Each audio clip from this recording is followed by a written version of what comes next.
अस्सलाम वालेकुम, this is मियाँ। आज हम लोग गैपको का एसडीओ का वापटा का जो है वो पास पेपर वो डिस्कस करेंगे और कंप्लीट जो है उसकी वो जो है वो डीप स्टडी करेंगे। और दूसरी बात ये है कि आज चूँकि हमारा काम ज़्यादा है तो मैं थोड़ा तेज़ी तेज़ी बोलूँगा। ठीक है, सो लेट्स स्टार्ट। स्टार्ट करने से पहले मैं आपको बता दूं कि हमारे पास 4 कंपनीज़ की जॉब अभी ओपन है, जिसमें सेपको है, फेस्को है, गैपको है और HR 1384 जो कि एटॉमिक एनर्जी का इदारा है उसकी है। और चारों की डेट हमारे पास 31 अक्टूबर है। जिन लोगों ने अभी तक अप्लाई नहीं किया उनको मैं ये कहूँगा कि वो जल्द से जल्द इसमें जो है वो अप्लाई करें। और गुड न्यूज़ हम सब के लिए और एक ये भी है कि अभी लेस्को की जॉब्स भी आने वाली हैं। ठीक है, आईएसको और एनटीटीसी ने एडवर्टाइज़ कर दी है, लेकिन अभी अभी लेस्को की जॉब्स और दूसरी जो डिस्कोस की कंपनी हैं जो रहती हैं जैसा कि मैपको है, इनकी सीट्स भी आने वाली हैं। ठीक है, तो प्रेपरेशन अच्छे से करें ताकि जो है इनमें आप अपने जॉब सिक्योर कर सकें। और सैलरी भी बहुत अच्छी खासी 1.5 लाख रुपए सैलरी आपको दे रही हैं अभी लमसम पैकेज के ऊपर। तो ये नहीं सोचना कि लमसम पैकेज गलत है। एक बात ये बता दूं, ठीक है, वो कोई भी डिस्कोज अगर आपको हायर करती है तो वो कभी आपको निकालेगी नहीं। ये बात याद रखें, क्योंकि there is a deficiency of SDOs in every discos. So let's move. Basically इसमें मैं ये बताऊंगा कि हमने पहले जो वीडियोस बनाई है उसमें क्या डिस्कस किया है। उसमें ये किया था कि एनटीटीसी और एस की जॉब का फ़र्क क्या है, हमें इन जॉब्स में क्यों अप्लाई करना चाहिए, और एस जो वापडा है उसको क्या पर से कितनी सैलरी मिलती है, और क्या फ्रेश यूनिट मिलते हैं, और क्या सहूलियात मिलती हैं। ठीक है, क्या मैं एस वापडा बन सकता हूँ PPMC या पेपको का क्राइटेरिया क्या है कि जी एकेडमिक कितने परसेंट होता है, टेस्ट कितने परसेंट होता है।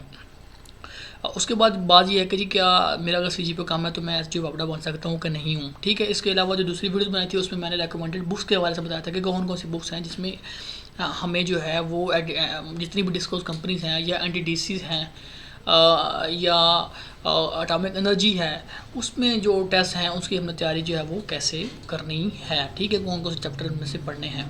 ठीक है, सो आज बेसिकली ये इस पेपर पढ़ने से पहले मैं आपको 2-3 चीज़ें बताऊंगा। वो पहली बात तो ये है कि जी आपको पेपर सॉल्व करने के लिए आपके पास 100 मिनट्स होते हैं। ठीक है, और 100 मिनट्स में आपने करना क्या है, आपने सबसे पहले पूरा पेपर जो है वो रीड करना है और जो सिंपल क्वेश्चन होंगे उसको आपने सबसे पहले सॉल्व करना है। ठीक है, दूसरी बात ये है कि जो न्यूमेरिकल है उसको हमने बाद में करना है, क्योंकि न्यूमेरिकल टाइम लेते हैं। तो ये ना हो कि आप न्यूमेरिकल सॉल्व करते रहें और अपना टाइम जो है वो वेस्ट कर लें। ठीक है, इस पेपर में हम लोग ये देखेंगे कि जो बुक्स मैंने बताई हैं उसकी इंपॉर्टेंस क्या है। बेसिकली इसमें जो जितने भी बुक से क्वेश्चन आए हैं मैंने वो मेंशन किए हैं कि जी ये इस चैप्टर से आया है, इस बुक के इस चैप्टर से आया है। ठीक है, और इतने नंबर क्वेश्चन है। ठीक है, जो मैंने पहले आपको बुक्स बताई हैं। और दूसरा थ्योरी की बात मैं बताऊंगा, जो मैंने आपको कहा था कि विकी मेहता की बुक की theory is very very important. ठीक है, और फिर ये बताऊंगा कि जो नॉन टेक्निकल जो क्वेश्चन है उसको हमने कैसे सॉल्व करना है। So let's start. सबसे पहले हम लोग जो है वो टेक्निकल का जो है वो क्वेश्चन जो है उसको हम लोग करेंगे। ठीक है, तो सबसे पहले जो मेरे पास क्वेश्चन है कि जी 2 बल्ब हैं, एक 25 वाट का है, 110 वाट का है और दूसरा 100 वाट का है, वोल्टेज 110 है, सीरीज़ में कनेक्ट किए हैं। ठीक है, 200 वोल्ट सप्लाई को। तो सर्किट में क्या होगा, बेसिकली इसके 4 ऑप्शन थे। ठीक है, तो उसमें ये था कि 25 वाट वाला बड़ा वेल बर्न आउट, तो मैंने इसको सिलेक्ट किया था। रीज़न क्या थी उसका, ये सोल्यूशन है। ठीक है, आपने भी जब भी आपके पास न्यूमेरिकल आए, नंबर 1 आपने क्या करना है, उसकी डायग्राम बनानी है। ठीक है, और डायग्राम बनाने के बाद उसको सॉल्व करना है, ऐसे सॉल्व नहीं करना। ठीक है, ये देखें, अब मैंने सबसे पहले इसकी डायग्राम बनाई। डायग्राम बनाने के बाद एक फार्मूला जो सबसे ज़्यादा है, जिसमें पावर मालूम करने के लिए, रेजिस्टेंस मालूम करने के लिए है, वो है P=V²R। इसको आपने रट लेना है, फिंगर टिप्स पे कर लेना। ठीक है, बेसिकली क्या है, मैं इसकी रेजिस्टेंस निकालूंगा और इसकी रेजिस्टेंस निकालूंगा। इसके पावर और वोल्टेज हैं वो मैंने यहाँ पे फार्मूले में लगाए और इसकी रेजिस्टेंस मुझे पता चल गई। फिर मैंने इसकी फाइंड कर ली। ठीक है, दोनों की रेजिस्टेंस जब मेरे पास फाइंड होगी तो मेरे पास वोल्टेज भी हैं, पूरा सर्किट की रेजिस्टेंस भी है, तो मैंने क्या कर लिया, इसका करंट निकाल, जो कि मेरे पास कितना निकला है, 0.338। ठीक है, अब ये करंट इस बल्ब में से भी गुजरेगा और इसमें से भी गुजरेगा। ठीक है, अब ये करंट है और इसकी रेजिस्टेंस निकाल के मैं इसके देख सकता हूँ कि ये कितनी पावर लेगा। तो फार्मूला, दूसरा फार्मूला जो आपने याद करना है, P=I²R। तो 0.338 मल्टीप्लाई 0.338 मल्टीप्लाई भी इसकी जो रेजिस्टेंट है जो हमने ये निकाल लिया है। ठीक है, 484। इसकी पावर बन गई 62 वाट पावर ये लेगा, और जबकि ये दूसरा है ये 15 वाट है। तो बेसिकली ये 25 वाट का बल्ब है, जब इसको 62 वाट लेगा तो ये बल्ब क्या हो जाएगा, ये जल जाएगा। इसका answer 25 watt bulb will burn out. So आगे चलते हैं। In shunt type ohm meter full circuit deflection current indicator is mark. ये हांडा की बुक का चैप्टर है, एमसीक्यूज़ है। चैप्टर इंस्ट्रूमेंट एंड मेजरमेंट है, एमसीक्यूज़ नंबर 56 है और इसका आंसर इन्फिनिटी है। सो दूसरा चलते हैं नेक्स्ट जो है 25 क्वेश्चन के ऊपर। Value of B back EMF in a DC motor is maximum. So ये भी वी के मेहता की बुक का एक एमसीक्यूज़ है, डीसी मोटर है और एमसीक्यू नंबर 6 है। ये नो लोड के ऊपर है। बेसिकली इसका कॉन्सेप्ट छोटा सा ये है कि बैक ईएमएफ क्या होती है, ठीक है। डीसी मोटर, एक बात तो याद रखें कि डीसी मोटर और डीसी जनरेटर दोनों सेम होते हैं, ठीक है। जो बनाने वाला इवन होता है उसको नहीं पता है कि ये मोटर बनेगी जनरेटर बनेगी, ठीक है। दोनों की कंस्ट्रक्शन सेम होती है। जनरेटर में क्या होता है कि जी आप वोल्टेज पैदा करते हो, लेकिन इसमें क्या होता है कि आप वोल्टेज इसको देते हो और इससे रोटेशन जो है वो लेते हो, ठीक है। तो बैक ईएमएफ जो होती है बेसिकली जनरेटर में अगर ये देखेंगे, अगर हम स्पीड उसकी बढ़ाएंगे तो उसके वोल्टेज बढ़ेंगे, ठीक है। अब ये डीसी मोटर है जो कि इस मोटर में हमारे पास क्या होता है, एक आर्मेचर होता है। आर्मेचर बेसिकली वाइंडिंग होती है जो कि फ्लक्स जो है ना मेन फील्ड के दरमियान होती है, ठीक है। अब जाहिर है कि जब ये मोटर रोटेट करती है तो जो उसकी आर्मेचर वाइंडिंग है फ्लक्स को कट करती है, तो इसमें भी वोल्टेज पैदा होते हैं जिस जनरेटर में होते हैं, ठीक है। उसको हम लोग क्या कहते हैं, बैक ईएमएफ कहते हैं। अब उसकी वैल्यू मैक्सिमम कब होगी, जब मोटर नो लोड पे होगी। क्यों? क्योंकि जब मोटर नो लोड पे होगी तो मोटर मैक्सिमम स्पीड से घूम रही होगी, ठीक है। जब मैक्सिमम स्पीड से घूम रही होगी तो बैक ईएमएफ ज़्यादा होगी। जैसा कि जनरेटर में जैसे ही स्पीड हम बढ़ाते हैं जनरेटर वोल्टेज बढ़ जाते हैं, इसी तरह मोटर के अंदर जैसे ही मोटर जब नो लोड के ऊपर होगी, जब लोड बढ़ेगा तो उसकी स्पीड कम होगी, तो जैसे नो लोड पे होगी तो उसकी स्पीड का ज़्यादा होगी और उसमें जो बैक ईएमएफ जो है वो ज़्यादा होगी, मैक्सिमम होगी, ठीक है। आगे चलते हैं जी। थरिस्टर DIT protection is provided through use. अब ये BL थराचा की बुक है और ये पावर इलेक्ट्रॉनिक्स का चैप्टर है, इसका MCQ 64 है, इसका L इज सीरीज विद थरिस्टर, ठीक है।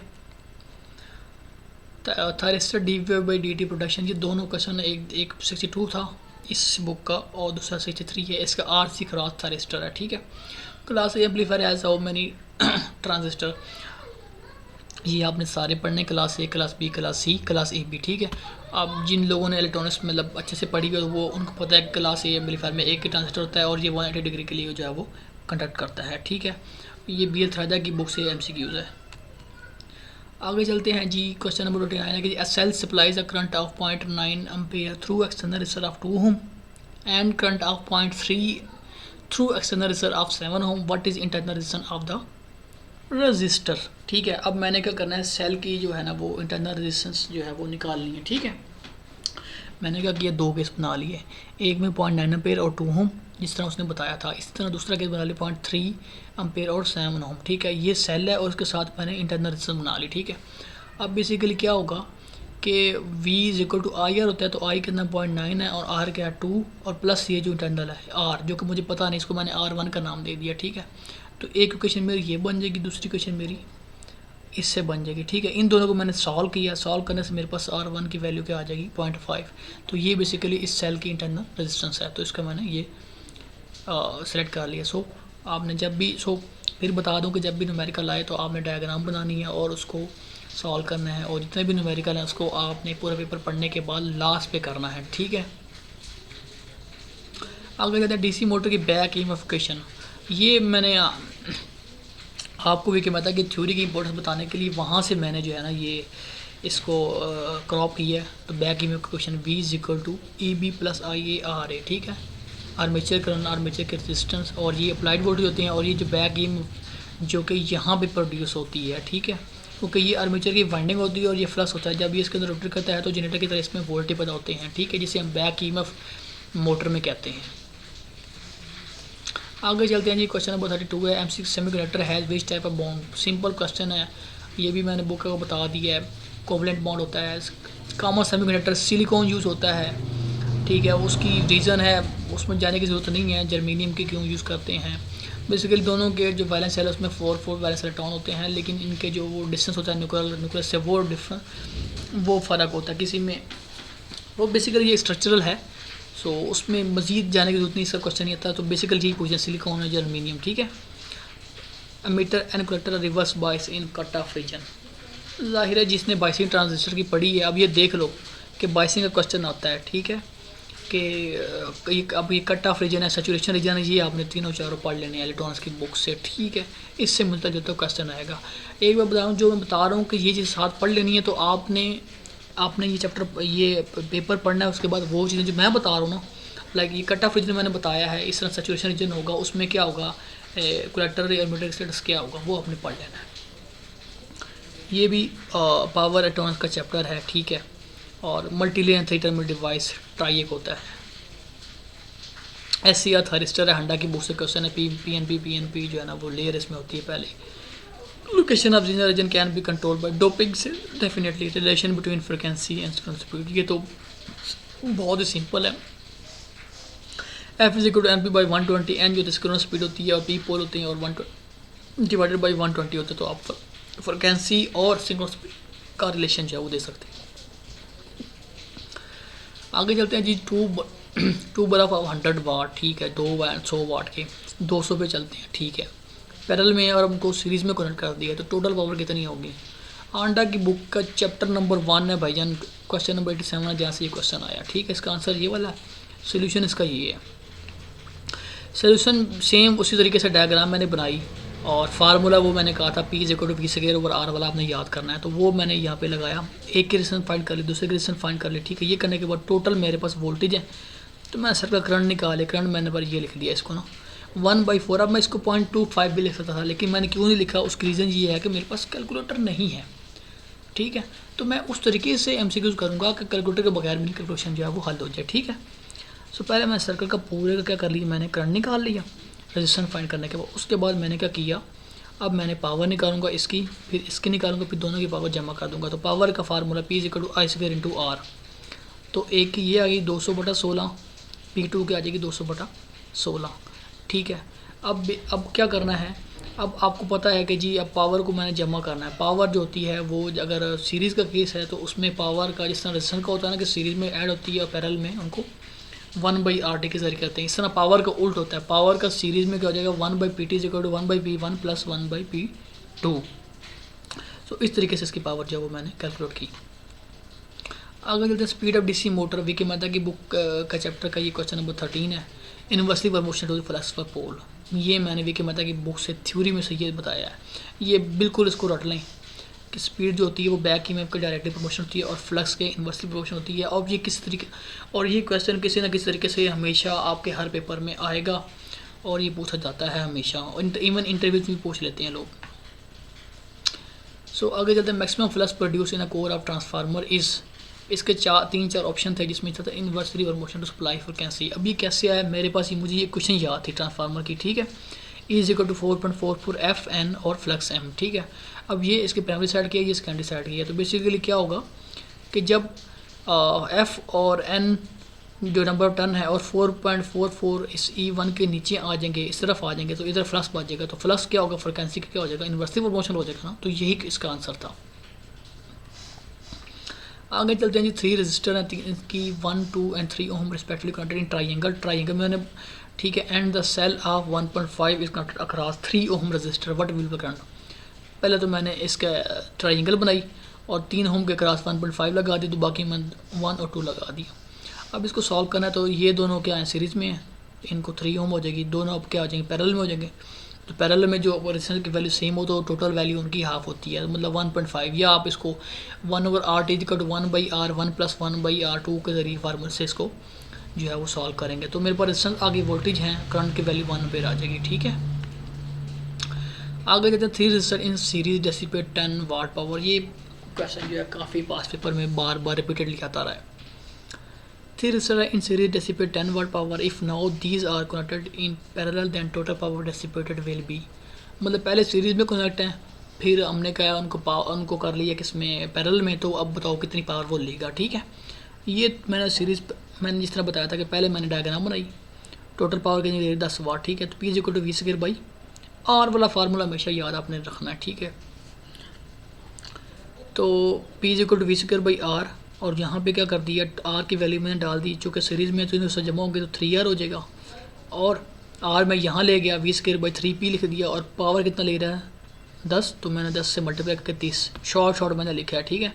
सो बेसिकली पहले मैंने सीरीज़ में R की वैल्यू फाइंड कर ली, अब इसमें मैं पैरेलल में आर की वैल्यू वो पुट करूँगा, ठीक है। अब ये देखो पैरेलल में मैंने किया तो पे formula P equal V square by R T, और ये आर की वैल्यू यहाँ पे आ जाएगी, आर बाई 3 आ जाएगी। अब ये जो आर है ना, इसमें ये वाली वैल्यू मैंने पुट कर दी, ठीक है, ये इस वाली आर में। तो जब मैं इसको 20 से 20 कट जाएगा और 30 ऊपर जाकर 90 हो जाएगा, तो पावर जो है वो सीरीज़ में पैरेलल में जाके क्या हो जाएगी, 90 वाट हो जाएगी। आगे चलते हैं, जो क्वेश्चन नंबर 44 है, ये क्वेश्चन भी कई दफ़ा आया हुआ है और ये हांडा की बुक में से क्वेश्चन है, ठीक है। Two equal resistor connected in series, पहले 2 रेजिस्टर को सीरीज़ में कनेक्ट किया गया, और अगर उनको हम पैरेलल में कर दें तो पावर कितनी डेसिपेट करेगा। सिंपल वही वाला formula, P is equal to V square by R, और आर चूँकि 2 आर है तो 2 आर हो जाएगा, टोटल पावर आ जाएगी। अब इस तरीके से इसकी पावर निकल P is equal to V square by R by 2, क्यों, और सर इसमें क्या हो जाएगी, टोटल आर बाई 2 हो जाएगी। अब P2 बाई P1 करूँगा ना मैं, तो P2 की जगह ये वाली वैल्यू आ जाएगी, P1 की जगह ये वाली वैल्यू आ जाएगी। अब इनको मैंने जो चीज़ें इसमें से कट रही हैं, तो बाकी मेरे पास रह जाता है 4, और ये जो P1 इस साइड पे था, इसको मैं इधर ले आया तो 4P1। तो बेसिकली पैरेलल में क्या हो जाएगी, इसकी पावर जो डिसिपेशन है वो 4 टाइम जो है वो बढ़ जाएगी।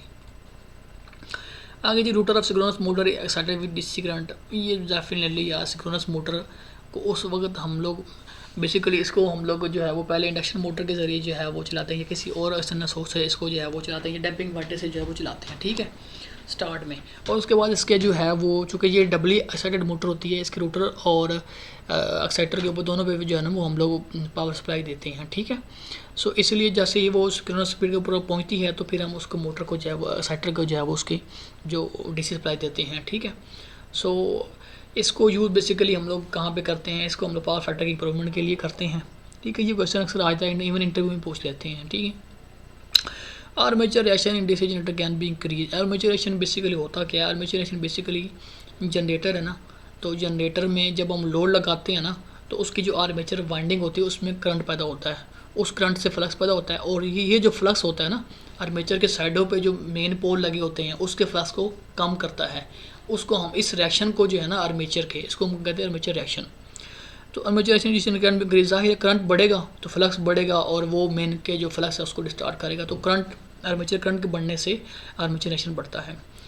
The current in a coil of resistance is 90 ohm, ठीक है। The current in coil of resistance 90 ohm is to be reduce, मतलब एक मेरे पास कॉइल है, उसकी 90 ओम रेजिस्टेंस है, उसमें से करंट मैंने 90% कम करना है, तो मुझे उसके पैरेलल में कितनी वैल्यू की रेजिस्टेंस लगानी होगी, ठीक है। तो मैंने क्या किया, मैंने यहाँ पे 90 ओम की रेजिस्टेंस बनाई और एक अननोन रेजिस्टेंस बना दी, ठीक है। इसमें मैंने जब 90 ओम करना है रिड्यूस, 90% रिड्यूस करना, तो इसमें कितना करंट जाएगा, 10% जाएगा, और बाकी इसमें से जाएगा। अब मेरे पास ये 90 ओम भी है और करंट की वैल्यू में 0.1 लूँ तो वो 9 वोल्ट आ जाएंगे, मतलब इस सर्किट में पैरेलल में मेरे पास कितने हैं, 9 वोल्ट है। अब 9 वोल्ट है यहाँ पे भी और इधर भी, तो 9 वोल्ट डिवाइड, और ये करंट की वैल्यू 90% है, तो 0.9 ले लूँगा, तो मेरे पास आर की वैल्यू आ जाएगी 10 ओम, मतलब आर यहाँ पे लगेगा 10 ओम का, तो 90% जो है वो करंट इसमें से जाएगा और 10% उसमें जाएगा। तो बेसिकली ओम की वैल्यू कहने के लिए हमारे पास 10 और 10 ओम से जो हमसे पूछी थी।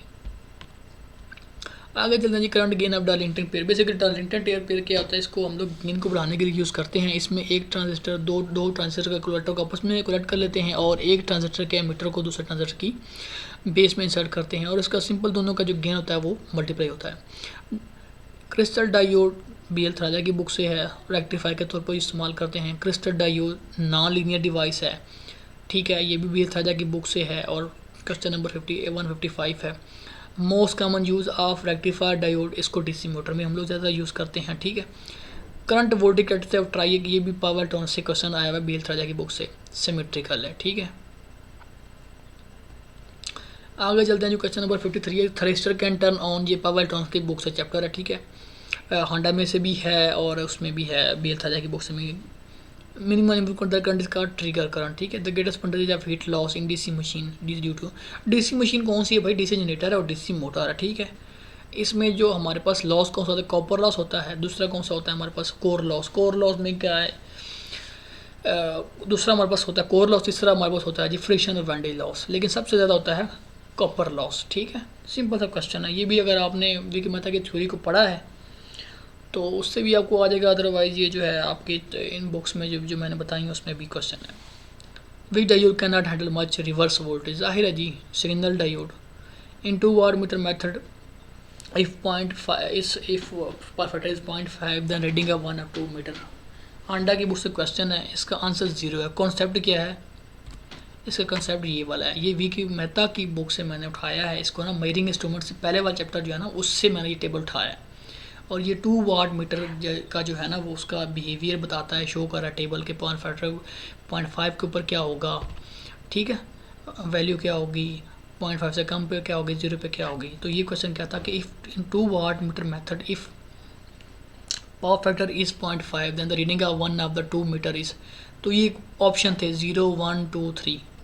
जाहिर है जी 0.5 है तो 2 में से एक की वैल्यू क्या हो जाएगी, 0 था, वहाँ तो मैंने 0 लगा दिया। आगे जाते हैं, if power factor in 2 watt meter method is 1 reading on meter are. इस तरीके से ऑप्शन दे आइडेंटिकल नॉट आइडेंटिकल, फिर आज वापस ये 1 थी पावर फैक्टर की वैल्यू, तो रीडिंग क्या होगी, ये भी पॉजिटिव यही पॉजिटिव, दोनों की क्या वैल्यू क्या आइडेंटिकल है, तो आइडेंटिकल मैंने क्लिक कर दिया। आगे जी ये पावर टर्न्स का क्वेश्चन है कि जी where controllable switch is turn on and switch is off at 0 voltage current ground कराता है। फिर in AC variable frequency drive, नाम से ज़ाहिर है वेरिएबल फ्रिक्वेंसी होती है, ठीक है, तो लेकिन वोल्टेज होते हैं वो कांस्टेंट होते हैं, ठीक है। और इसको ज़्यादातर क्या होता है, इसको बेसिकली VFD को हम लोग जो है ना वो इंडक्शन मोटर को स्टार्ट करने के लिए यूज़ करते हैं, ठीक है। In power converter to be more specific AC to DC, ये भी पावर टर्म्स का क्वेश्चन है, सिंपल है, कन्वर्टर है, बिल सजा की बुक में भी है। Rotor of induction motor rotates in direction of stator flux. अच्छा इसमें ये आपको पता है ना कि इंडक्शन मोटर में बेसिकली जो 3 फेज सप्लाई जब देते हैं तो उसमें रोटेटिंग मैग्नेटिक फील्ड बदलता है। ये जो रोटेटिंग मैग्नेटिक फील्ड था जब हम हमारे जो है वो क्या उसे कहते हैं आर्मेचर को कट करता है तो उसमें क्या होता है फ्लक्स पैदा होता है, वो भी रोटेटिंग होता है, ठीक है। तो जिसकी वजह से वो रोटेट करना स्टार्ट आउट करती है मोटर, और उसकी डायरेक्शन जो होती है वो स्टेटर के जो फ्लक्स होता है ना उसकी तरफ होती है।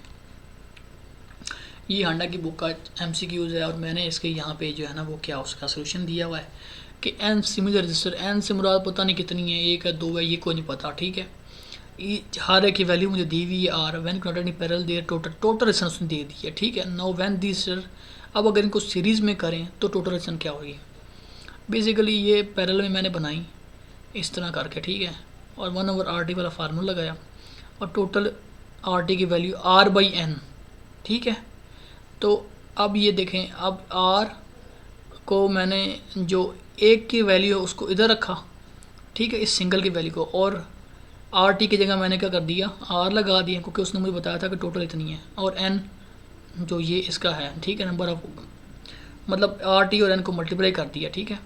इसके बाद सीरीज़ में जो है मैंने रेजिस्टेंस को ऐड किया और इधर से जो सिंगल वैल्यू की वैल्यू जो फाइंड की थी ना उसको मैंने यहाँ पुट कर दिया, ये इस जगह पे, तो RN स्क्वायर फार्मूला इसका आगे टोटल रेजिस्टेंस जो होती है वो RN स्क्वायर।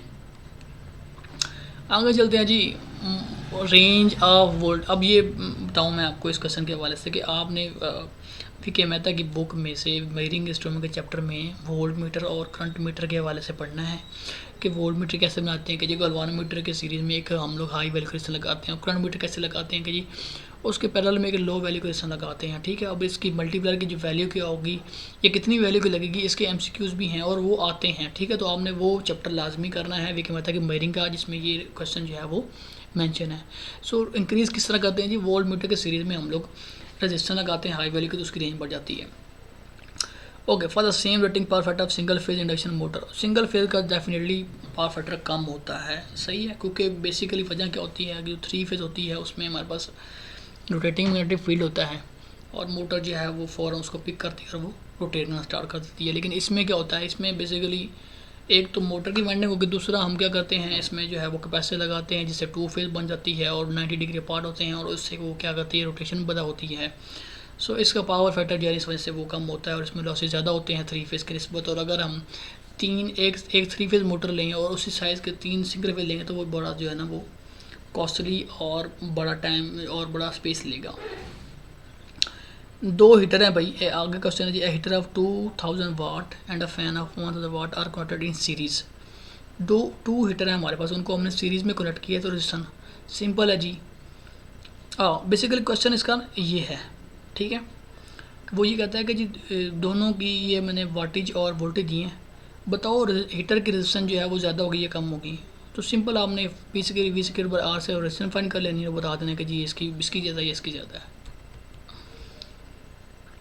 ये जो ये मैं फॉर सेल है, ये तो होंडा में भी अक्सर चैप्टर 2 है जो जिसमें बैटरीज के वाले से है कि वैन सेल वाली सीरीज़ में बैटरीज जो है वो ऐड होती हैं और उनके वोल्टेज जो होता है वो उसकी कैपेसिटी जो है वो इनकी मतलब वोल्टेज की कैपेसिटी इंक्रीज होती है। जब पैरेलल में क्या होता है, बैटरीज को अगर हम लोग जोड़ें तो वो वोल्टेज सेम रहते हैं लेकिन उनकी करंट कैपेसिटी जो है वो बैटरी की वो बढ़ जाती है। Okay, when number of resistance R connected in parallel the total resistance, जब भी पैरेलल में आप रेजिस्टेंस कनेक्ट करेंगे तो जो टोटल रेजिस्टेंस अगर आप फाइंड करेंगे ना उस सर्किट की, तो जो कम से कम वैल्यू की रेजिस्टेंस होगी उससे कम आएगी। सो इसका आंसर ये है, ठीक है।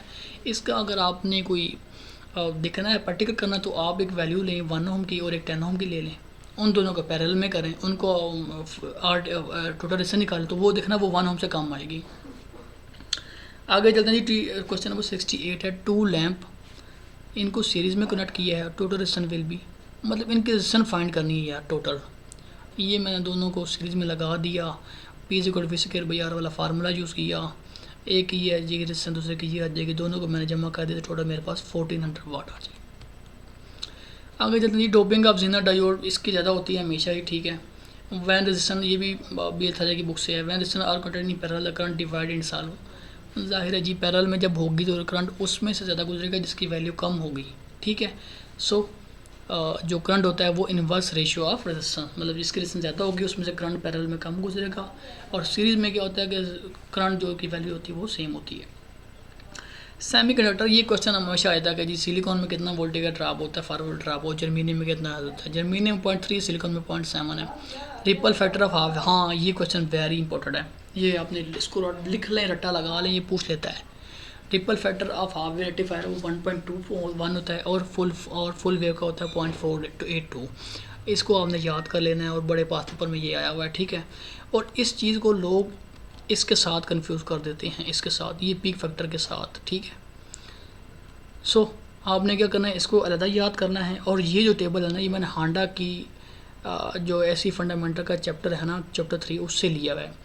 वो अक्सर पूछ देता है कि जी फुल वेव रेक्टिफायर की फॉर्म फैक्टर की वैल्यू क्या है, इसका पीक फैक्टर की वैल्यू क्या है 1.41, ठीक है। फॉर्म फैक्टर क्या होता है, इसकी डेफिनेशन क्या है, पीक फैक्टर की डेफिनेशन क्या है, हाफ वेव का जो है वो फॉर्म फैक्टर की वैल्यू क्या है 1.57, हाफ वेव की आरएमएस वैल्यू क्या है, ठीक है। इस तरह साइन वेव की आरएमएस वैल्यू क्या है। तो ये टेबल मैंने वहाँ से उठाया है हांडा से। तो आपने इस पूरे टेबल को जब पेपर स्टार्ट हो ना उससे आधा घंटा मतलब जाने से पहले ये इसको अपने रिवाइज कर देना, क्योंकि ये भूल जाएगा आपको, ठीक है। तो लेकिन इसको आपने अभी से एक दफ़ा पढ़ लेना, माइंड में रख लेना। क्लैंपर सर्किट क्या होता है, basically clamper circuit consist of capacitor and diode. उसने एक अरेंजमेंट के हवाले से पूछा है कि जी कैपेसिटर और डायोड की अरेंजमेंट क्या होगी। तो मैंने बता दिया, क्लैंपर जो डायोड होता है ना वो पैरेलल होता है, कैपेसिटर सीरीज़ में होता है। ये सर्किट है, ये पैरेलल होगा, लोड क्या ये सीरीज़ में है। क्लैंपर करता क्या, ये एसी को डीसी में डीसी लेवल में कन्वर्ट करता है। ये दिखा, ये 0 से नीचे फिर ऊपर, लेकिन इसमें 0 से ऊपर है। क्लैंपर और क्लिपर दोनों के बारे में आपको जो है वो नॉलेज होना चाहिए, ठीक है। और उसको भी पढ़ लें और इसको भी पढ़ लें।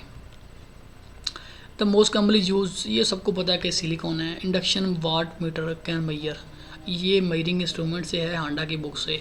जाहिर है ये इंडक्शन का फिनोमेना है, तो ये जाहिर है डीसी तो मैयर नहीं कर सकता, ये एसी ही करेगा। तो इसका आंसर है एसी पावर ओनली।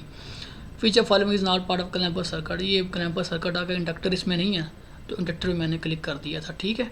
कि कौन सा जो क्लैंपर एक मतलब 3-4 ऑप्शन दिए थे कि जी इंडक्टर है, रजिस्टर है, कैपेसिटर है। तो इंडक्टर था कि जी वो इसका पार्ट नहीं होता, तो इंडक्टर पर क्लिक कर दिया। डायोड करंट, ये देखो क्लिपर का क्वेश्चन भी आ गया था। क्लिपर में क्या करता है, बेसिकली कट करता है, ठीक है। तो जैसे ही इनपुट वोल्टेज जो रेफरेंस वोल्टेज होते हैं ना उसके क्लिपर के, उससे बढ़ेंगे तो वो उसको क्या कर देगा, कट कर देगा और बाकी हमें आउटपुट देगा। परमानेंट मैग्नेट मूविंग कॉइल, ये क्या है अब ये PPMC जो है ना, ये जिस तरह मैंने आपको पीछे बताया था ना कि वोल्ट मीटर कैसे बनता है और करंट मीटर कैसे बनता है, वो आपने देखना है वीके मेहता की मेजरिंग का चैप्टर में। इसी तरीके से इसमें क्या है, PPMC is subject to 10 ampere 50 hertz. अब ये DC वैल्यू मेजर करता है ये इंस्ट्रूमेंट, तो ये जो AC है 50 हर्ट्ज वाली, ये इसको मेजर नहीं करेगा, ठीक है। ये सिर्फ DC के लिए है, तो 50 हर्ट्ज मतलब AC है, तो इसके आंसर है 0। When the number of resistance ये are connected in parallel the total resistance is less than the sum other resistance, ये मेरे ख्याल से पहले ही मैंने डिस्कस कर लिया। ये एक क्वेश्चन आया हुआ था जी, टोटल रेजिस्टेंस फाइंड करो। सिंपल है, इन तीनों को आपने जमा करना तो ये 12 ओम हो जाएगी। तो अब 12 और 4 ये दोनों क्या हो जाएंगे, आपस में पैरेलल में हो जाएगी। तो पैरेलल मेरे फार्मूले से हमने अब इसकी वैल्यू निकालनी, तो इसकी वैल्यू क्या आ जाएगी 3 ओम। और आगे चलते हैं। तो जी एक क्वेश्चन ये आया हुआ था कि जी इन द सर्किट शोन, ये विकी मेहता की बुक से चैप्टर है, the final voltage drop across the capacitor C is. वो कह रहा है कि इस यहाँ पे वोल्टेज कितने होंगे। अब आपको पता होना चाहिए कि बैटरी से यहाँ से वोल्टेज, इधर से करंट आया, यहाँ इसको चार्ज कर दिया, जब ये चार्ज हो जाएगा ना तो यहाँ पे वोल्टेज आ जाएगा। ये वोल्टेज और इस पॉइंट पे वोल्टेज जो है ना वो सेम होंगे R2 के क्रॉस, ठीक है। जब क्योंकि चार्ज होगा तो यहाँ पे वोल्टेज और इस पॉइंट पे वोल्टेज सेम हो जाएंगे। तो बेसिकली क्या करना है, हमने R2 के वोल्टेज जो है ना वो फाइंड करना है। तो R2 के वोल्टेज का वोल्टेज डिवाइडर फार्मूला है R2 divided by R1 plus R2 multiply by total voltage. एक MCQ ये था, ये जी के माता की बुक से है और बड़ा इसका सोल्यूशन ये वाला है। और कि आप इस पॉइंट पे पॉइंट ए और पॉइंट बी के दरमियान टोटल रेजिस्टेंस निकालें। देखने में तो ये बड़ा कॉम्प्लेक्स है लेकिन है बहुत सिंपल सा, ठीक है। करना क्या है, आपने इस पॉइंट से स्टार्ट करना है। ये दोनों के यहाँ रेजिस्टेंस क्या है सीरीज़ में, तो कितनी हो जाएंगी आपकी 6 ओम हो जाएंगी। और इसके पैरेलल में क्या, ये 6 ओम की है, ठीक है। तो ये 6 और ये 6, तो इनकी वैल्यू क्या हो जाएगी 3 ओम। फिर ये 3 आगे इसके साथ ऐड हो रही है ये यहाँ पे, तो ये फिर क्या हो जाएगी 6 ओम हो जाएगी। फिर ये 6 और 6 ये क्या हो जाएगी 3 ओम बन जाएगी हमारे पास। इस तरीके से फिर आगे चलते जाए, एंड में हमारे पास एक 6 ओम और एक 3 ओम की बचेगी। इनको फिर हमने इस पैरेलल और सम के फार्मूले से जमा करके वैल्यू निकाल लेनी है, या 1/RT is equal to 1/R1 plus 1/R2 के फार्मूले से निकाल लेना, उसकी वैल्यू 2 ओम आ जाएगी हमारे पास। हाँ जी आगे चलते हैं जी। ये भी वीके मेहता की बुक से क्वेश्चन था। बेसिकली इस पेपर में काफ़ी सारे जो है ना MCQs आए थे। सो ये अच्छी बात है कि अगर आप इस पेपर को अच्छे से पढ़ लेते हैं ना, जो मैं अभी आपको बता रहा हूँ, ये समझ लेते हैं, तो इससे ऊपर नीचे क्वेश्चन नहीं आएंगे इंशाल्लाह, ठीक है। वो कह रहा है कि जी पॉइंट VP ये वाला और Q में जो है ना वो वोल्टेज बताएं कितने हैं। भाई सिंपल सा सोल्यूशन है, ये करंट जा रहा है, इसकी रेजिस्टेंस निकालो, इस पर ड्रॉप आ जाएगा। इसकी टोटल रेजिस्टेंस मैंने निकाली है 2 ओम और करंट 0.5 ओम है, तो वोल्टेज क्या हो जाएगा 1 वोल्ट, यानी कि यहाँ पे और यहाँ पे 1 वोल्ट है। फिर इनकी रेजिस्टेंस निकाली तो 4 ओम आ जाएगी मेरे पास, ठीक है। और मेरे पास करंट आ रहा है तो मेरे पास वोल्टेज निकाले तो 2 वोल्ट, तो 2 वोल्ट यहाँ पे आ गए, 1 वोल्ट यहाँ पे, टोटल कितना हो गया 3 वोल्ट। तो आंसर इसका क्या आ गया 3 वोल्ट। आगे चलते हैं। अब ये देख लें क्वेश्चन ना, वो ये कह रहा है कि जी the entering current is, current की वैल्यू यहाँ पर बताओ कितनी है। कितना मुश्किल सा ये लग रहा है लेकिन है बिल्कुल सिंपल सा क्वेश्चन। आप ये देखो कि ये सारे टर्मिनल आपस में कनेक्ट हैं, ठीक है। तो क्या शो रहा है, ये और ये क्या है आपस में पैरेलल में, और ये 3 आपस में पैरेलल में है। तो ये पैरेलल में क्या होता है, वोल्टेज सेम होता है। तो यहाँ पे 48 वोल्ट है, इसका मतलब इधर भी 48 होगा, ठीक है। अब आपके पास वोल्टेज है और रजिस्टर है, तो करंट निकाल लोगे इधर का और इधर का भी निकाल लोगे। तो मैंने निकाला 48 डिवाइडेड बाई ये 6, तो 8 एम्पीयर, मतलब 8 एम्पीयर यहाँ से करंट आया तो 8 इधर चला गया, और इस तरह ये 48 और 12 और 4 इधर चला गया। तो बेसिकली टोटल कितना करंट गया यहाँ से इधर और इधर 12 एम्पीयर। तो आंसर क्या आ गया 12 एम्पीयर। सो जी ये तो थे हमारे ऑब्जेक्टिव टेक्निकल। अभी मैं कुछ इस जो है वो नॉन टेक्निकल क्वेश्चन जो है वो आपके साथ डिस्कस कर रहा हूँ, जो उस पेपर में आए थे। और इसमें ये आता है कि इसमें हमारे पास इस्लामियत के भी हैं, पाक स्टडी के भी हैं, आरटी के भी होते हैं, करंट अफेयर के भी होते हैं, ठीक है। सो चूँकि अभी मैंने एक देख रहा था कि सिलेबस जो है ना अभी कोर्स कंटेंट जो है वो चेंज हुआ है, जिसमें कहते हैं 50% टेक्निकल है और 50% आपका क्या है वो नॉन टेक्निकल है, ठीक है। तो अभी जो नॉन टेक्निकल है ना आपने उसको अच्छे से तैयार करना है, ठीक है। उसके लिए एक वेबसाइट है पाक MCQs, आप उसको अभी से पढ़ना स्टार्ट करें। मतलब अगर 4 घंटे आप टेक्निकल को देते हैं तो 4 घंटे ही आपने नॉन टेक्निकल को देने हैं, सही है। क्योंकि 50-50% वेटेज है और आपने अपने आप को ढीला नहीं करना, ठीक है। चूँकि पहले जो पेपर आया था उस टाइम 70% नॉन टेक्निकल था, तो उसमें बड़े सिंपल से क्वेश्चन देते थे। लेकिन अभी चूँकि 50% है तो क्वेश्चन काफ़ी मुश्किल भी आएंगे। तो अगर आपने अच्छे से तैयारी की होगी तो ही आप इसको कर सकते हैं, ठीक है। तो जिस तरह ये देखना जी, कौन सा जी the sin mention in Quran which will never forgive, शिर्क है। फर्स्ट मुझे सलामत बिलाल है। Saifullah is the title of Adam. Permanent basis of Islam is Quran and Sunnah affair. Chairman नैब, अच्छा हाँ, अब ये करंट अफेयर में क्या हमने, चेयरमैन नैब कौन है, चेयरमैन वापडा कौन है, चेयरमैन सेनेट कौन है, स्पीकर कौन है, वज़ीर आला पंजाब कौन है, ठीक है, मिनिस्टर कौन है, ये आपने याद कर लेना। ये कैसे करना, नेशनल असम्बली की वेबसाइट के ऊपर जाएँ, वहाँ पे देखें कि जी वज़ीर दाखिला कौन है, वज़ीर खादा कौन है, सारा नाम है उसका, आगे उसके डेफिनेशन लिखे हुए हैं, ठीक है।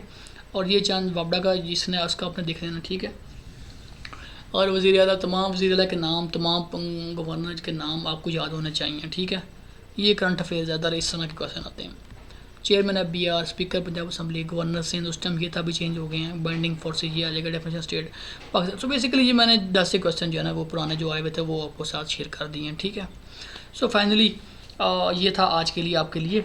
सो आप बिस्मिल्लाह करें और अच्छे से तैयारी स्टार्ट करें। और जिस तरह मैंने इस चैप्टर में आपको बताया है कि कैसे कैसे आपने बुक से पढ़ना है, कौन से MCQs करने हैं, ठीक है, तो उस तरीके से आपने इसकी तैयारी करनी है। और ये याद रखना है कि कम्प्लेक्स जो है ना MCQ जिसमें कैलकुलेटर ज़्यादा इस्तेमाल था वो आपने नहीं करने, ठीक है। सो विकी मता की क्योंकि थ्योरी जो है वो बड़ी इंपॉर्टेंट है, ठीक है, वो आपने पढ़नी है। और 8 घंटे जिस तरह मैंने कहा है ना, कभी आपने काफ़ी सारी जॉब्स आई हुई हैं और भी आने वाली हैं, लेस्को में भी इंशाल्लाह आने वाली हैं, तो आपने 8 घंटे पढ़ना है। और अगर आपने सिलेबस देखना है NTS क्या दे रहा है, अगर वो ये कह रहा है ना कि जी 50% टेक्निकल है और 50% नॉन टेक्निकल है, तो आपने फिर 4 घंटे आपने टेक्निकल को देने हैं और 4 घंटे किसको देने हैं, नॉन टेक्निकल को देने हैं। और पाक MCQs की जो वेबसाइट है ना उसको, या फिर कोई भी आप बुक्स ले लें, ठीक है, मल्टीपल चॉइस क्वेश्चन की, PPMC की, PPSC की या FPSC की, ठीक है। सो इंशाल्लाह ये तो था आज के लिए। तो अगली वीडियो में मैं आपके साथ एस्को का पास पेपर डिस्कस करूँगा और NTDC का पास पेपर जो है वो डिस्कस करूँगा।